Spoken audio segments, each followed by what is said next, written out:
રાજ્યસભા સાંસદ મયંક નાયક દ્વારા ગૌ માતાના રક્ષણ માટેની પહેલ. દેશભરમાં કરોડો હસ્તાક્ષર સાથે રાષ્ટ્રપતિ, વડાપ્રધાન અને સાંસદ સભ્યને આવેદનપત્ર આપવામાં આવ્યા છે. સાંસદ સભ્યો દ્વારા ગૌ સેવા અને ગૌ માતાને રાષ્ટ્રીય માતાનો દરજ્જો આપવા માટે સરકારી મંચો પરથી રજૂઆત થઈ છે. ગુજરાતમાં વિવિધ જિલ્લાઓમાં ગૌ માતાને ગૌ સન્માન અભિયાન અંતર્ગત રેલીઓ પણ યોજાઈ છે. ગૌ માતાને રાષ્ટ્રીય માતાનો દરજ્જો આપવાની પણ દેશમાં સાધુ સંતો દ્વારા માંગ કરવામાં આવી છે.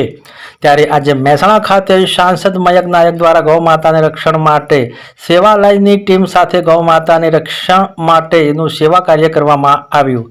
ગૌ માતાની સેવા એ જ સાચી સેવાને સાર્થક કરતા સાંસદ મયંક નાયક પૂજ્ય ગૌ માતાની સુરક્ષા સુનિશ્ચિત કરવા અને ખાસ કરીને રાત્રેના સમયે રસ્તા પર થતા અકસ્માતોની ઘટનાઓમાં ઘટાડો થાય તેવા હેતુથી મહેસાણા ખાતે રાજ્યસભા સાંસદ મયંક નાયક અને સેવાલય ટીમ સાથે મળીને ગૌ માતાની ગળામાં રિફલેક્ટર સેફ્ટી બેલ્ટ લગાવીને એક સંવેદનશીલ સેવા યજ્ઞની શરૂઆત કરી છે. આ નાનકડી પહેલ ગૌ માતાની સુરક્ષા સાથે રસ્તા પર ચાલતા દરેક વ્યક્તિની સલામતી માટે પણ મહત્વપૂર્ણ બની શકે છે. સાંસદે ગૌ માતાને લઈ સંદેશો આપતા કહ્યું કે ગૌ સેવા આપણી સામૂહિક જવાબદારી છે. ત્યારે ગૌ માતાની સુરક્ષા માટે સૌ સાથે મળીને એક સંવેદનશીલ અને માનવતા પગલું ભરીએ.